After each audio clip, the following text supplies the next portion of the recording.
Stop for a second and listen to the room you are in. You will probably decide it is quiet. It is not. Somewhere behind a wall, there is a refrigerator compressor.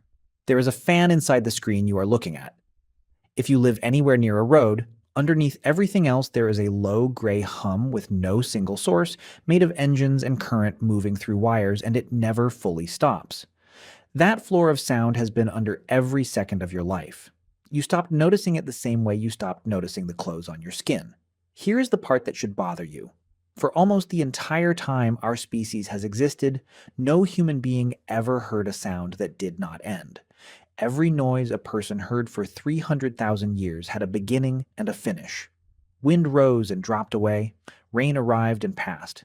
Something called out in the dark, and then there was nothing again, and the nothing could go on for hours. The world always came back down to its floor, and that floor sat lower than anything you have experienced. So let's go stand in it.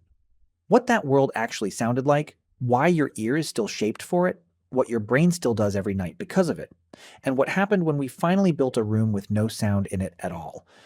If that is your kind of question, subscribe, because there is one of these every week. And I should warn you now, the ending is not the one you are expecting. It turns out we cannot survive real silence either. Start with the obvious mistake. That world was not a quiet world. It was loud in places, and it was busy. Insects at dusk in a wall of sound you could feel in your teeth. Birds starting up before there was any light at all. A river running past a camp all night long. Thunder that arrived with nothing underneath it, so it seemed to come from inside your chest. The difference is what sat between those sounds. Nothing. And when there is nothing underneath, sound travels absurdly well. A person standing in open country could hear another person walking a few hundred paces off. Grass breaking underfoot. A stone knocked loose on a slope. Someone clearing their throat 2 ridges away. Sound arrived from behind you, through fog, around rock, in complete darkness, and it was the only sense that did any of that. So it was never just background, it was the security system, running every waking second, and it had a low, clean floor to work against. Your ear is physical evidence that this is true. In 2015, a team led by Rolf Quam published a study in Science Advances on the ear bones of 2 early hominins from South Africa. Australopithecus africanus and Paranthropus robustus, both alive roughly 2 million years ago. Ear bones fossilize, and their shape sets what frequencies an animal hears best, so you can reconstruct the hearing of something that died before our species existed. Compared with chimpanzees, both were noticeably more sensitive in a narrow band, roughly 1.5 to 3.5 kilohertz. That band is not where lions roar. It is where dry grass rustles, where a twig snaps under weight, and where the consonants of a human voice live. The researchers argued it suited short-range talk out in the open, because on a savanna the background is low, so quiet sounds close by carry meaning that would be lost in a forest. That is an ear tuned to a hush. And by the time you reach the hominins from Cima de los Huesos in northern Spain, around 430,000 years old, the same team found hearing already close to our own. Then there is what happens to you when you are unconscious. Sleep is the problem hearing was built to solve. Your eyes are shut, you are lying still on the ground, and something can walk up to you.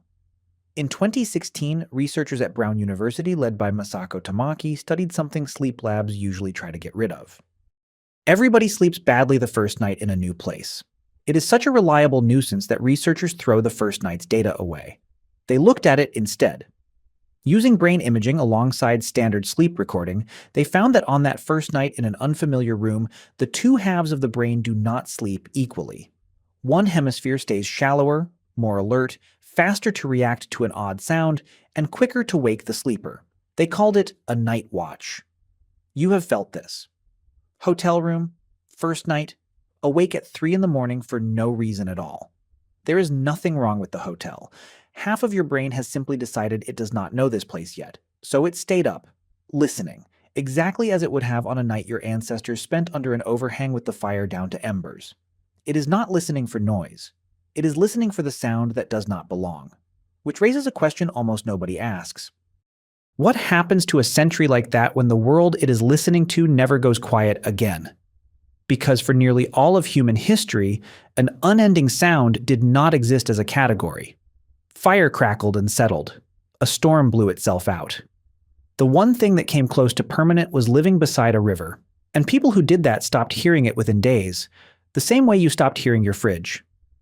Then we built engines, steam machines that ran through the night because stopping them cost money, factories where the floor never went silent during a shift.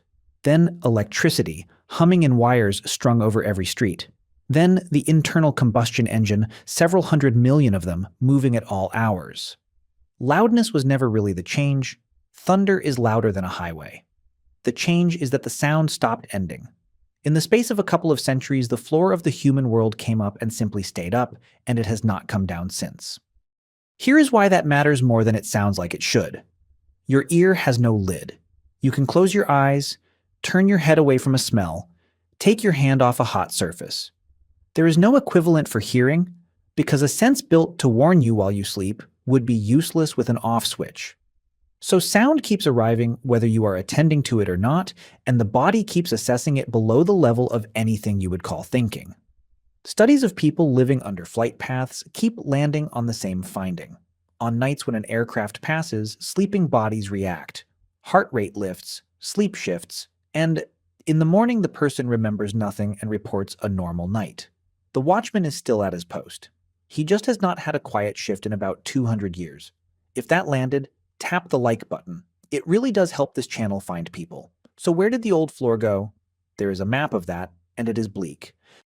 In 2017, Rachel Buxton and her colleagues published work in the journal Science Measuring Human Noise across protected land in the United States. National parks, wilderness areas, refuges. The places we set aside precisely to keep them as they were.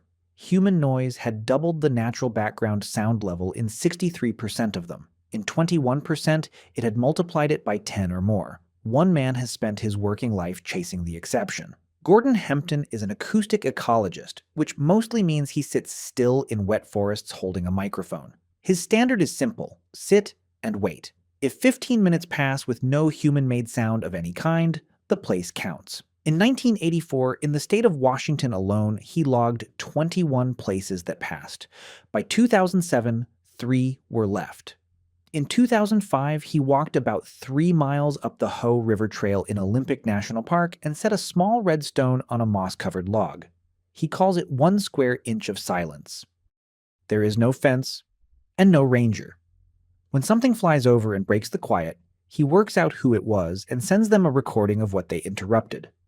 By his count, there are somewhere around a dozen places left in the lower 48 states where you can sit for a quarter of an hour and hear only the planet. Which brings us to the thing we have been walking toward. If you could strip all of it away and stand in true silence, would it feel like coming home? We know the answer, because that room was built.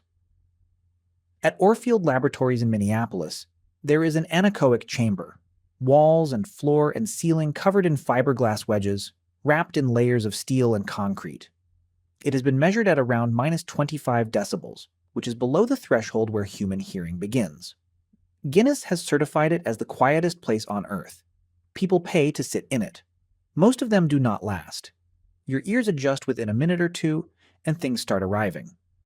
Your heartbeat first, which is louder than anyone expects. Then, blood moving. Your joints creak audibly when you shift in the chair. Your own breathing becomes an event. Some people report hearing their eyelids. And because there are no reflections coming back off any surface, your brain loses the returning sound it quietly uses to work out where your body is in space. So balance begins to fail and visitors have to sit down. Nobody has managed much beyond about an hour. That is the answer, and it is a strange one. We cannot handle real silence, and we were never built to. Zero was never our home. Wind was, insects were, water was. The floor was always there, low and alive and made of things that were not us. So what did the world sound like before us? It sounded like something you have never heard, would find unbearable for the first few days, and would then find so familiar that you would stop hearing it entirely, exactly as your species did for 300,000 years. Your ear is still cut for that world. Your brain still posts a guard every night waiting to hear it. The only part of you that ever adapted is the part that gave up listening. Every human being who came before you fell asleep inside that sound. All of them. For you, it survives in about a dozen places, one of them marked by a red stone, on a log, 3 miles up a trail where somebody is trying to hold on to the last of it. Next time, I want to ask when a human being first saw their own face, because for almost all of history, the answer was moving water. Subscribe so it shows up when it lands. And do something for me in the comments. Wherever you are right now, stop sure and find the quietest thing you can hear. Not the loudest, the quietest. Then tell me what it was. I want to see how far down people can get. Thanks for listening. Actually listening.